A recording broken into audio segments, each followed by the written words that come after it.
Welcome to Behind the Citgo, where we pull back the curtain on the unseen truth of addiction recovery and talk about things most people never get a chance to see. I'm your host, Josh Torbich. Each week, we're sitting down with people who lived it, led it, and are still learning from it today. This isn't polished, it's real, it's raw, and it's noted in the faith and hope because we do recover. So whether you're in recovery, walking alongside someone who is, or just trying to understand what healing really looks like, you came to the right place. Let's dig in. Hey, what's up, everyone? Welcome to Behind the Citgo. Really excited today. I got one of my favorite people joining in with us today. He's the Chief Innovations Officer. First of all, coolest title that I've ever heard. Yeah, did you make that up yourself? All by myself. This is what I know you said to Greg.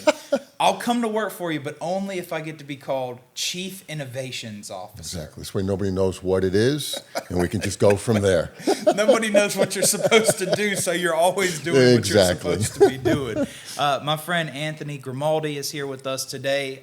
He's the Chief Innovations Officer over at Southeastern Integrated Care. And today, Anthony, I really appreciate you being on here. This is a topic that we're discussing today, really important in the recovery community, and oftentimes a lot of controversy around it, especially with the blend of, what we represent at Christian Recovery Centers, the faith and science aspect.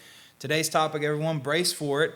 Medications for opioid use disorder, the good, the bad, the ugly. And who better to talk to us about that today than Anthony? So Anthony, first and foremost, talk to us about and tell folks medications for opioid use disorder. What are they? Where did they come from? And why did they come? Okay, so methadone is probably the most well-known, been around for 40, 50, actually 60 years now. Introduced originally to assist our veterans coming back from war who had become opioid addicted, and it worked. It saved lives, no doubt about it. It saves lives, and it gets people off the use of illegal drugs. From there, we realized that there were other medications like Suboxone, which is buprenorphine and naloxone, been around since the 70s, 80s, found it was very effective in helping people with alcohol use disorder, actually. That's when it initially started. And again, worked to keep people from doing illicit things. So it's fantastic. And no doubt about it, saved lives. So it's been around for 50, 60 years now as a modality of care. And I think what has been happening, though, over time is that we've pivoted too quickly to medications as the only source of healing people and recovery. And I think in the United States, we know that we use 92, 93% of the opioids that are used throughout the entire world. Wow. Right? We use more medications per capita than any country in the entire world. Wow. And we also understand that we are probably over-medicating, not just with opioid use disorder, alcoholism, but across the spectrum. In fact, one of the things that our delivery systems focuses a lot on, especially our nurse practitioners, our physicians, and our psychiatrists, is collaborating together so that we can de-prescribe when necessary and possible, whether it be for diabetic medications, cardiac medications, cholesterol medications. And we've seen a lot of people being put on multiple medications to counteract the side effects, which all medications have, of another medication they're on. So now it becomes even more complicated that we're trying to figure out what medications do we need so that the person doesn't have side effects from the original medication. So our focus is really on helping to understand that all disease states, inclusive of substance use disorder, alcoholism, need to be looked at from bio, psycho, social, spiritual aspect, because we are not just chemicals. The human being has multiple components or facets to it. And if we ignore any one of those or overemphasize just one, like medications or the physiological systems that make up the human being, we miss the opportunity as professionals, as healers, as servants, to help people reach their maximum potential. And that's really what our focus should be, not just keeping people alive, absolutely, right? But to give people hope and opportunity to move forward and reach their maximum potential. A great tool to pull people kind of almost, if you were to speak, into the fold of what Correct. it looks like to start progressing in their life again. Correct. And I know, for the majority of folks that I interact with, a lot of them wouldn't have stepped into recovery at all if they thought that they were going to have to bear the entire weight of something like all of their withdrawal symptoms. Correct. Right? Or there's also this framework around medications for opioid use disorder are extremely effective at curbing your cravings and helping people find themselves able to progress through withdrawal symptoms. Correct. And reducing the risk of somebody overdosing on an illicit drug. Greatly reducing Right, the which risk is the of ultimate overdosing. goal, is to make sure people don't overdose and die. Yeah, and watching as those things have started to take shape, I've been really encouraged to see the amount of people who've stepped on, to the platform simply because those have been tools Correct. offered to them, especially in the early stages of what their recovery program would look like.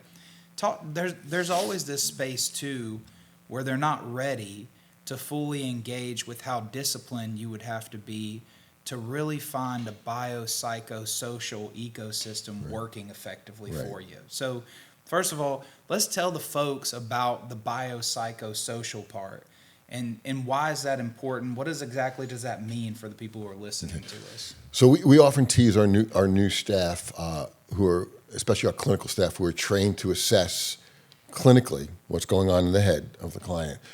And we always tell them that the body is connected to the head. We can't forget that. In fact, we actually train our behavioral health clinicians to assess from the toes up. And the reason for that is we don't want our clinicians to just forget that the human being is unbelievably complex. The human brain is complex. But there are components of the human being that need to be addressed, or we're not going to be successful in helping somebody reach their potential. Something as simple as pain. How many clients do we have that are homeless and therefore their feet are infected or they're not wearing comfortable shoes, but they also have a diagnosis of schizophrenia or a diagnosis of substance use disorder, and they might be angry, agitated. Now, if I'm a clinician and I'm looking at just your head, what am I doing? I'm writing down schizophrenia causing agitation, schizophrenia causing lack of ability to concentrate, when maybe Anthony's just in pain. I never asked him, right? So it's important to understand that the biopsychosocial philosophy or perspective or focus of how we deliver care needs to be at the forefront of every intervention we do. I've heard over and over methadone or Suboxone, just like insulin, right?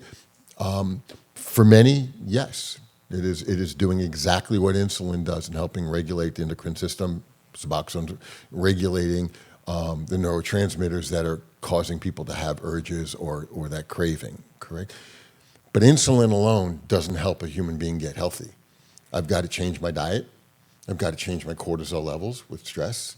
I've got to start exercising. For many, I might have to start losing some weight, right? And depending on if it's diabetes 1, which is genetic, or diabetes 2, which is mostly environmental, or combination, right? So we need to understand the same thing with MOUD medications, that if we don't address the other aspect of somebody's life, what we're ending up doing is just probably committing them to a medication model of care for the rest of their life and limiting that human being's potential to grow in other areas, Yeah, see, right? Because that's all drugs have side effects, all do, including the MOUD drugs. They have psychological side effects, they've got physiological side effects, okay? And I'm going to go as far as saying they have spiritual side effects, because if I dull who I am as a human being, I miss the opportunities to find that spiritual purpose in my life. And so there's that space, and you're hitting this thing all over it, because one of the things that I think about often is that the right amount of suffering is what caused me to quickly advance to the most fulfilling place in my life. Correct. And that is a spiritual component. That philosophy, that concept, right? That is a spiritual component that says, you're not going to change until the stage is set with the right amount of, I disagree with this so much that I'm going to drive and push forward to change. And we do kind of lose that the more that we try to make an individual's personal experience more comfortable where they are without striving to their own. You know, what you're describing is we quelch the idea that they would pursue self-actualization in their life. So that's kind of what you're dabbling into. And we need to remember that discomfort is what moves people to change behavior. Everywhere. Nothing to do with MOU. And that's why I think we get confused. Our society, again, takes more opioids than any society in the world. Yeah. Right? Opioids are designed to relieve physical pain, real pain, cancer pain, broken bone pain, right? And it's somehow morphed into we can use medications to take away all pain. Right. And I often tease, but I think we need to think about this seriously. We've got more resources in the United States of America than anywhere else in the world, and more comfort opportunities, air conditioning, running water, right? Clean food, right? Yet, how can we be in more pain or more discomfort than folks in other countries, to the point where we need to use 92 to 93% of all the opioids that are made in this world? That makes no sense. What is the answer? I think the answer is that we need to embrace, again, biopsychosocial spiritual, that all feelings, all experiences help move the human being cause or purpose forward, right? And if we're going to remove discomfort, I'm not talking about excruciating pain where my mind can't think, but discomfort is critical to helping us move forward. And if we're going to over-medicate you so that there's no discomfort here, I don't learn. The human being needs to constantly learn. We're designed to constantly observe, take in information, learn, and make decisions from that. When we over-medicate people with any medication, we stop learning. Yeah, so you said, really resonated with me is that the physical pain aspect, and it does seem like only in the Western society we've diluted it as a same condition as emotional and psychological pain, right? So this is a thing that I experienced in drug and alcohol addiction, and you often ask yourself, how can you grow up drinking socially with your best friend? You both look like you're always down for the party, turn it up, but your best friend goes on to drink socially the rest of his life, and somehow you fall victim to alcohol. Well, the answer is the alcohol never touched his spirit. But for me, instead of me drinking socially and doing all of those other things just to enjoy my time for that moment, it started touching an emotional place in me, or it started touching a psychological place. It was relieving a pain that you may or may not have even knew you had, right? Because we don't know how to identify feelings when we're active, right? Actually, in early recovery, you don't understand how to identify feelings. And you probably had a genetic predisposition that your buddy did not have, right? And that's why he gets to go home and move on with his life. You need to keep using, right? But that goes back to, again, biopsychosocial. If I don't recognize that the need to use is not only physiological, but psychological, I miss the opportunity to help that person grow and reconnect with their God, their higher power, their purpose. Their purpose in life. And that is critical. MOUD, so does it quelch that idea? At some point, I guess, if we're having this conversation around medicating pain that's not just from the physical, that at some point it has to cross that barrier of turning into something that might hinder progress instead of help it? Correct. And again, it has to do with dosing, understanding somebody's biology, understanding what emotional or psychological pain that person has. And years ago, we used to call it MAT, medication-assisted treatment. And that made sense if the medication was going to assist treatment. For many, the medication has become the sole treatment. That's never what it was designed for. Like insulin, right? Insulin was supposed to be something that kept you safe. Keep me safe, keeps me alive. While you made the lifestyle changes. Correct. And for some, the insulin might be necessary for the rest of their life. For some, they can come off the intravenous version of it and take a pill. Some people can come off it completely. But we sometimes move too quickly to say this is the answer. So put everybody on something and then don't worry about titrating them off of it. And that is that to me is dangerous, and that's not fair to the human potential. Our healthcare system, which I often say we don't have a healthcare system in the United States, we have a sick care system. We're very good at treating sicknesses. Sick people, yeah. We're not very good at promoting and keeping people healthy. And not to move down that path too much, but our healthcare model is based on a fee-for-service model. I only make money when I treat you. Right. I don't make money when I keep you well. Now, we are moving to value-based and risk-based models, but we're not there yet. And the money to bring a drug to market is billions of dollars. Right. Right? I need to recoup that investment if I'm the pharmaceutical. So what am I going to do? Push the use of my medication possibly over what it was initially designed to be used for. Right? That's the Purdue Sackler story, Yes, right? exactly. Yeah, it started out as a very effective tool to treat pain, right, for people who are in chronic illness. Correct. But in the name of recouping the cost of what the initial cash layout was, It's it went very to a easy place- for things to creep into other areas of your life, especially medications, when maybe we could have found alternatives or used it as an adjunct, which is what medication-assisted treatment was supposed to be, an adjunct to true biopsychosocial spiritual treatment. Because there was the priorities of care approach. You know, Yep. you and I talk about this in our own philosophy is how we approach people. We have to first engage and gain trust and then get them safe. Correct. Right? And that, sweep in with the clinical portion of the program that steps in and says, hey, we're going to get you safe. Correct. And then there's a progression that hopefully takes place that's mostly peer influence. Right. The peers are looking around, and this is where I get into my favorite topic about this, patient-client choice. Right.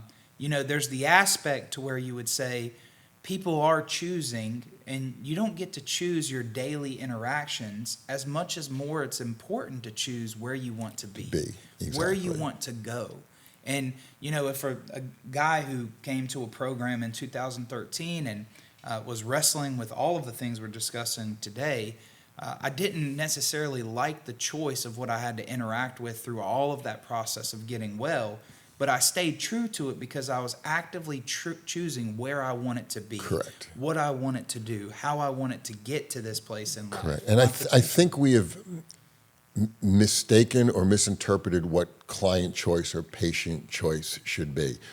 Patient choice doesn't mean I'm going to pick on a Chinese menu, have this meal, this appetizer, What this I want to dessert. do for this Right? day. That's not what patient choice is. It can't be, right? Because think about it. I'm working with my physician who's gone to school for 8, 12, 14 years if they have specialty.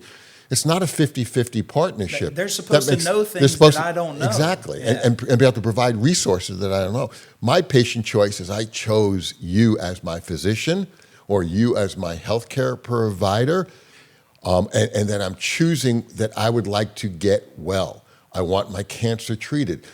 If I was involved in the patient choice of making decisions around what chemotherapy I would want, first of all, I'd kill myself because I don't know what chemotherapy I would need.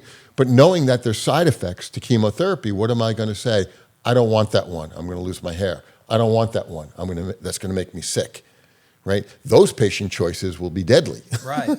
So we've got to be very careful that patient choice is about helping somebody say, I'm committed to getting to point Y. Right. But A through X, I need your help to get me there. And what you're describing is almost in the medical world. In some ways, we have lost that ability to maybe give that nudge that was supposed to be prompted by the doctor By the physician. Yeah, we're living. The most discouraging thing would be if I can get free and clear from it all. I need that coaching on a day-to-day basis to help me get Exactly. there. Naturally, I won't choose that for myself. Correct. I kind of like the comforts. I like the existence. And especially if I have a biopsychosocial spiritual brain disease, which addiction is, my thinking is altered. One of the things we try to help, especially family members, because they don't understand why the client won't just say no.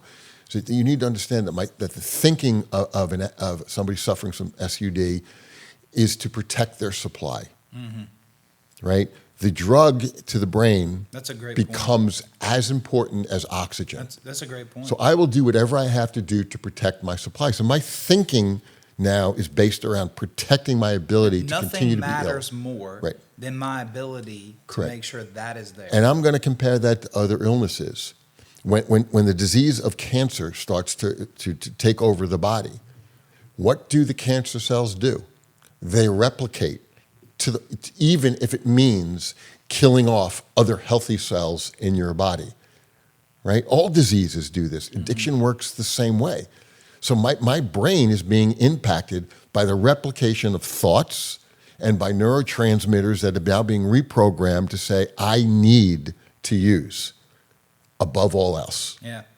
Right? Yeah, it's So capitalized. what type of healthy patient choice am I going to make it doesn't when happen. my brain's... And that's why you and I have talked about, especially in sometimes the first 30, 60, 90 days of excuse me, of abstinence, MOUD is so impactful. Yeah, really impactful. Because it does help reboot the brain, Yep. right? And help that thinking or that urge to use to slow down so somebody can grasp. I could have all the faith in the world, right? But if my brain is working against me and I'm physiologically in pain, my faith is not going to necessarily move me forward. Right. It's going to actually, I'm going to get stuck. Well, there's driving factors that, you don't want to leave it up to some miraculous intervention Right. because, even Christ himself created us to be in process Correct. to things. And while God can heal anything and can do anything, he's sovereign God.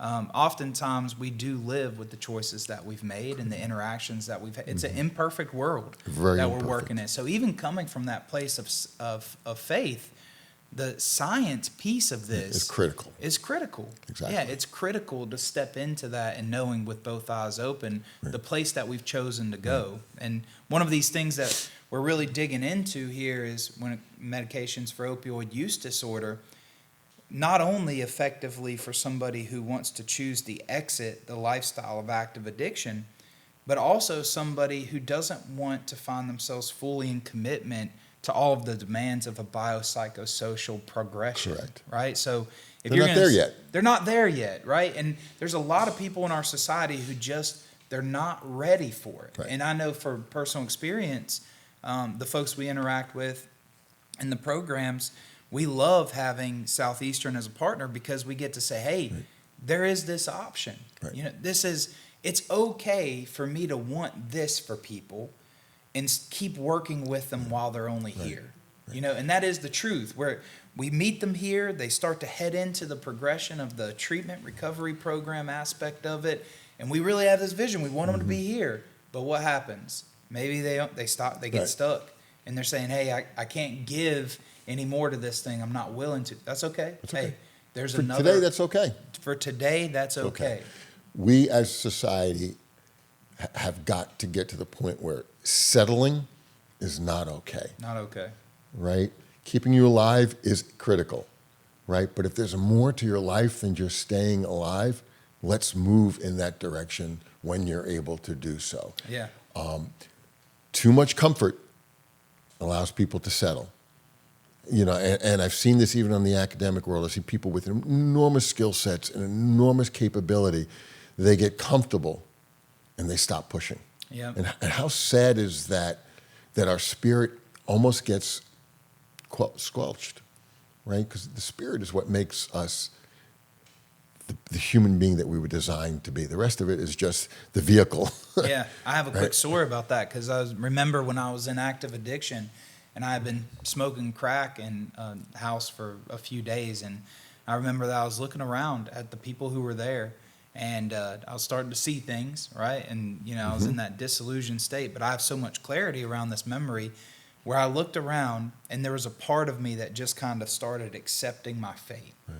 I looked around at the older people who were in the room that I've been smoking crack with for a few days, and I looked down and I thought to myself, that's going to be me in 20 years.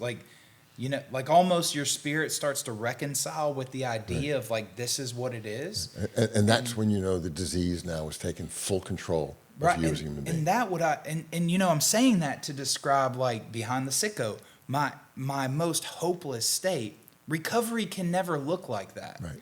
Recovery should never wake up to the place of saying, yep, this is how it is and this is what it looks like.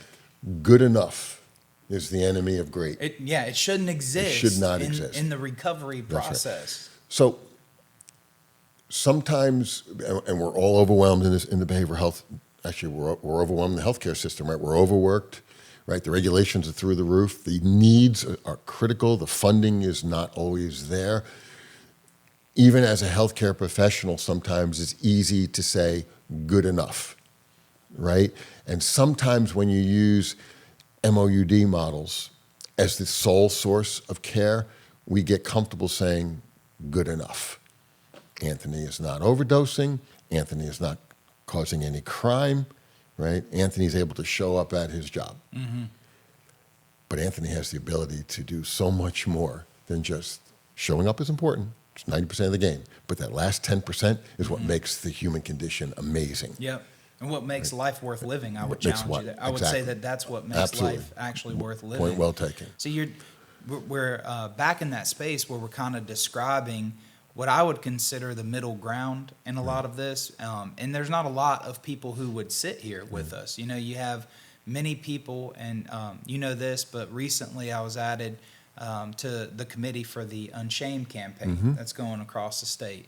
And a lot of my efforts in that campaign have actually been to reduce stigma around medications for opioid use disorder, specifically in the faith community, because it's gotten a bad rap as far as people not perceiving it as the great tool that it is. Correct. Especially when it comes to helping people find attraction to initial treatment and recovery process. Correct. So trying to educate folks to get them to understand, you know, like these things are available to people, and they're very effective and proven, evidence-based to be effective at saving lives, at curbing cravings, at helping people find the entranceway to that. But a lot of the narrative gets lost somewhere at that's enough. Correct. And the second we say that's enough, we actually are indirectly stigmatizing, again, that illness. Right. I was getting there. Yeah, okay. That's great, because we are. The stigma is both and, yes. Is it not? Yes. There's people who are resistant to that being the tool, but then there's also people who are resistant to the idea that that's enough. Right. You know, that, and where some people truly might be stuck inside of that space to where this is what it's going to be and that's my choice and everybody will let you choose it. What I see, and you know, we're between the two of us, Anthony, we're exposed to thousands of people. Every year. Thousands. You know, between our two organizations, we are serving thousands of people. Like right now, we're serving 600 people at once. Right. Between your organization, my organization. We're serving 600 people at once. Our organizations will see thousands. The largest majority of them want something more than a life of medications for opioid use disorder. They want to move past especially when recovery starts to take hold. I realize that good enough is not good enough. It's not good enough. It's not good enough. Yeah. And we see that in our clients all the time. Can I do with less medication because it is still making me tired, or I'm still not thinking as clear as I wanted to? I would like to get out of this, but my thinking still revolves around a quick fix. I know people 5, 10, 15 years sober that are still thinking about, I wonder if I can go back to using again. So is that the place, those are the people that we have to be ready for? Yes. Right? Who we're saying, no, there's more. Correct. You know, if they never have the desire to pursue something more, then we say fine. Correct. You know, but if they find themselves to where they're looking at this space, and what is it always? It's from people like us who are modeling what's potential, you know, what's possible. I've been doing this now for 36 years. Started when I was 12, right? Wow. But started when you were 12. Yeah, no. But I've never seen somebody actually say long term, this is good enough. I've seen on any individual day. But when you get to know somebody and look in their eyes and connect with their soul, we want more. Yeah. So why would I ever deny that? There's a word, and this is not to offend anybody, but academic laziness or professional laziness, which sometimes comes from exhaustion, allows me sometimes to pivot and just say, this is the answer, right? Give them medications, give them this drug, give them this procedure, that's the answer. The human being is too complex, and I think that cheapens the human condition to think that there's just an answer or a quick fix or the pill, right? That is not the answer. That is part of the solution to help somebody on the journey to reaching their maximum potential.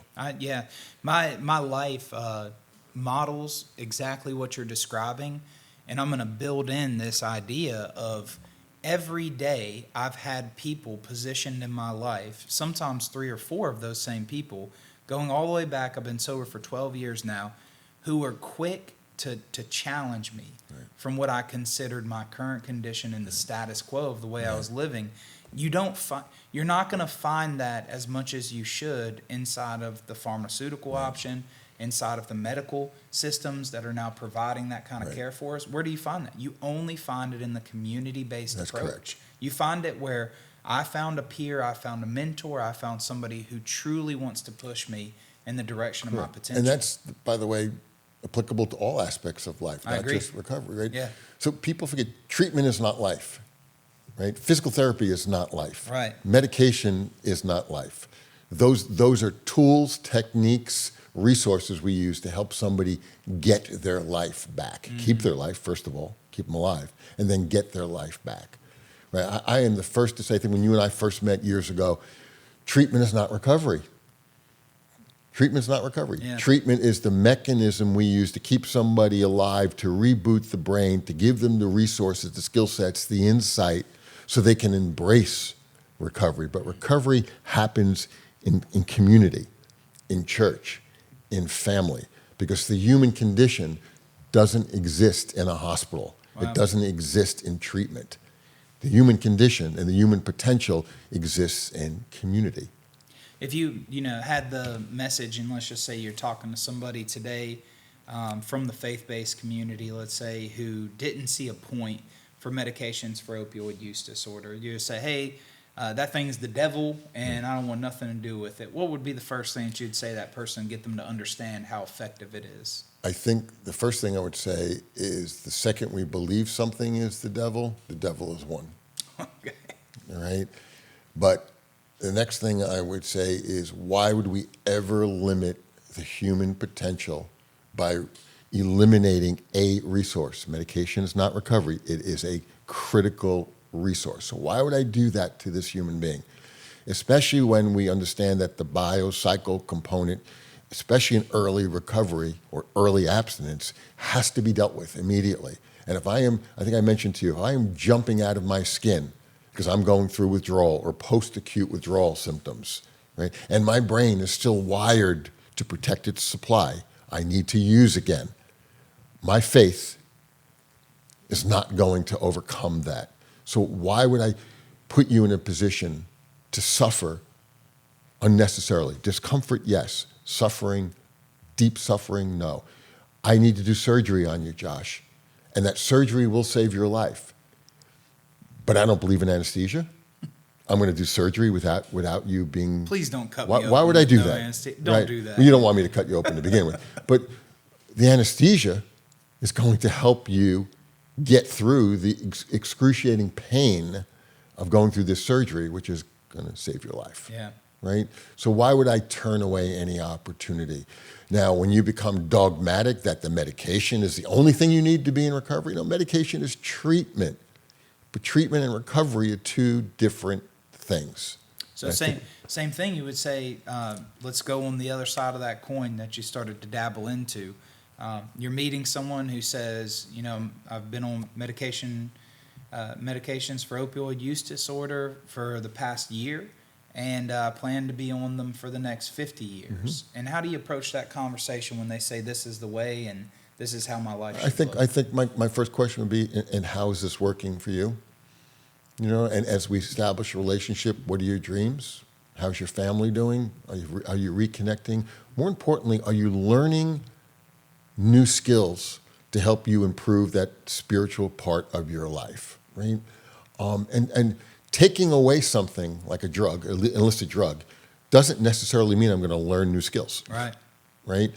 And the disease of addiction is so complex, right? And if I've been in this disease, even if I got addicted to pain meds through prescribed physician post-surgery, right?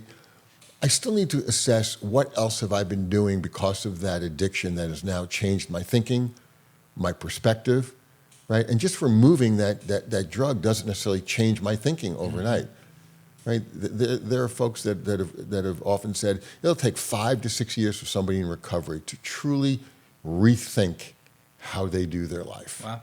Right? That's a long time. That is a long time. And that's with the resources of treatment, support services, AA, NA, spiritual-based community models of support. So I think we just need to be careful that we don't say, oh, okay, great. Right? Just let it rest there. Let it rest there, Yeah. but push people who maybe are afraid to think that they can still push. Wow. And football coaches, what do football coaches or baseball, what do sports coaches do every day? They're trying to see your potential. Exactly. They're pushing you to places you never thought you could get. By the way, nobody wants a caseworker. Everybody wants a coach. Exactly. Yeah. By the way, just Exactly. throwing that out there. Yeah. Hey, would you like to have a therapist or a caseworker for the rest of your life? Probably not. But you want a coach? Yeah, and we actually try to work with our staff that you're there to, you're a servant leader. You're there to serve the clients. And coaches serve. So coaches serve. Coaches Yeah. serve, right? But why would I not want to push somebody to reach their maximum potential? I'm just so anti-settling. The human being was not meant to settle. That's the reason. That's what separates us from other animals in this world. We've got a spirit, and we've got an obligation to honor that spirit and to help that spirit find its way and its journey. Original design, you would say, and you started to talk about this in the beginning, it always had supportive services that wrapped around the pharmaceutical piece Right. of whatever the intervention looked Correct. like. What's been the major component to shift our society away from that? I think it's under-resourced and underfunded. In fact, great point.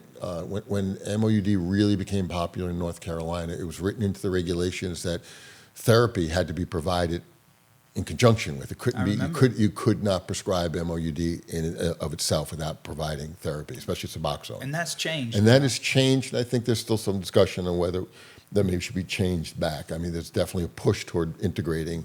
But I think when you're under-resourced, right, and you can't find enough staff, and we found a short-term solution, take the pill, right? Again, it goes back to academic laziness and our society. We often settle.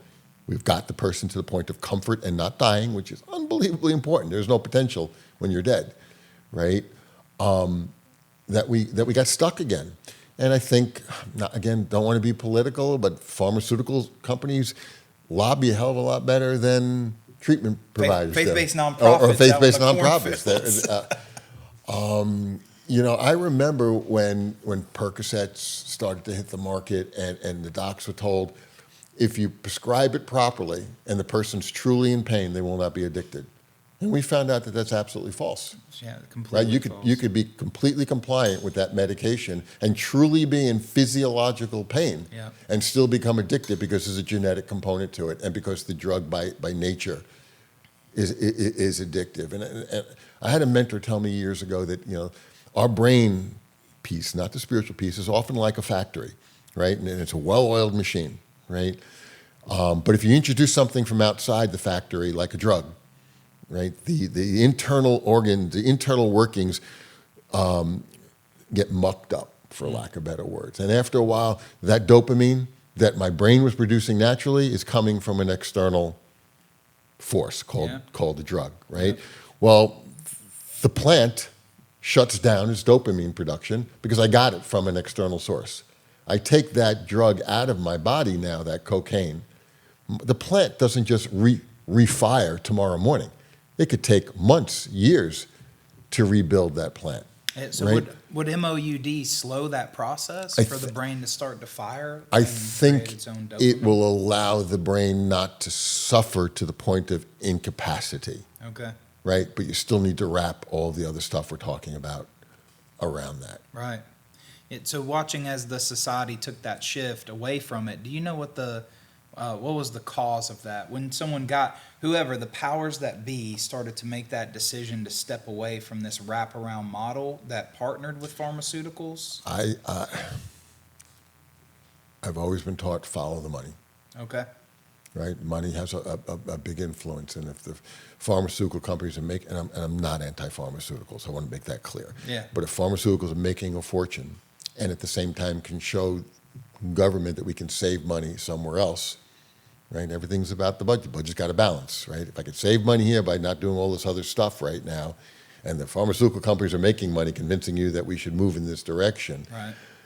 Sometimes we as citizens get stuck in the middle of that, you know. Again, I just go back to, it's just not okay just to be okay. Right. Today, yes, but as a lifestyle, it's not okay just to be okay. It's not okay to just be enough. I could do more. And I'm not talking about being a perfectionist, right? I think Vince Lombardi said, you know, perfection is impossible to obtain, but if you chase perfection, you'll reach excellence. Yeah. Right? Yeah. Well, why don't I want my fellow being and myself That's to be excellent? That's a meaningful life. Right? It's a meaningful life. Yeah. It's a meaningful life to pursue self-improvement. Right. All right, Yes. so our grand finale of a question, really what we've been building up to. We've talked about MOUD, the great things that it offers, some of the things that we wrestle with about it, and some of the places where it might get ugly for our society in a way. Majority of people that you've seen as a professional, do people get free and clear from it all? Yes. Yes. No doubt about it. And I am, again, a proponent of MOUD to save somebody's life and give us time to help that person reach their potential. But I've been doing this for 36 years. The majority of people that I've seen with long-term recovery and sobriety have been able to do it without medications. I've also seen a few that need it long-term. You know, but yes. But to limit the possibility of moving in a direction of abstinence, I think is also further stigmatizing the disease of addiction. Yeah. Yeah, I think that my hope is from today's conversation that people from both sides tune in and give it a fair chance, to shake out.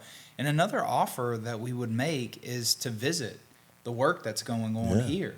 And talk to the people who are walking the walk every day. Yeah, to talk to the people who, you kind of go, I guess the thing that most people would say, you go to the place that reinforces the narrative you've already developed. Right. And one of the things that I think we've done really well is go to the places that don't reinforce our narrative. We've explored what the other side of these things look like. And, so today when the folks tune into this thing and they want to truly digest what it looks like, a great place to start would be a conversation, with somebody who knows and understands the process and how it's worked in their lives and what it's done for them. Right. This has been a good chat. The encouraging part is that right now, like I said, currently there are people getting free as we speak from the work that we're both a part of. And I want you to know, before we sign off here, Southeastern Integrated Care is the greatest partner that we've ever had at doing this. We very much appreciate it. You've been a great partner, too. We're just so proud that we get to do this together, and you guys have really helped us move and accelerate to the next level. So thank you for that. Thank you. And once again, to Anthony Grimaldi, Chief Innovations Officer, Southeastern Integrated Care. Today you have heard all of the behind the scenes about medications for opioid use disorder, the great things about it, the good, the bad, and the ugly of it. So we hope that you guys found this educational today and a great conversation. We'll see you next time. Thank you.